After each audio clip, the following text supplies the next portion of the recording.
Dulu, mereka diri atas pentas ceramah, pegang mikrofon, angkat tangan, janji depan ribuan orang. Tahun ini kita menang, tahun ini juga ni beribu yang ada yang hutang PTN, kita batal semua.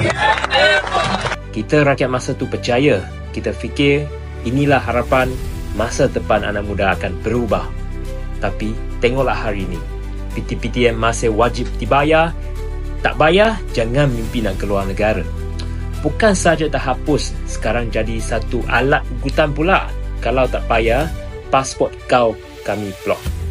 Dulu janji siapa dapat first class, pinjaman akan ditukar kepada beasiswa. Ini bukan reformasi.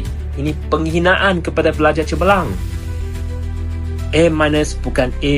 Pelajar cemerlang tak layak masuk matrikulasi. Sekarang first class pun belum tentu layak dapat pengecualian PTN. Nak jadi pelajar cemerlang pun kena bayar lebih mahal ya. Peniaga kecil kena gasak. Guna tong subsidi pun salah. Rakyat kerja keras disekat. Pelajar cemerlang dihukum. Tapi GLC, jawatan politik, projek berjuta-juta ringgit tak pernah tunggu kelulusan pun. Kenapa? Bila bab rakyat, semua kena tunggu, semua kena tanggung, semua kena potong. Dulu mereka janji hapuskan PTN. Tapi hari ini, PTN masih kekal. First class owner pun belum tentu diberi pengecualian. Jadi, soalan aku senang saja. Kerajaan ni janji untuk siapa?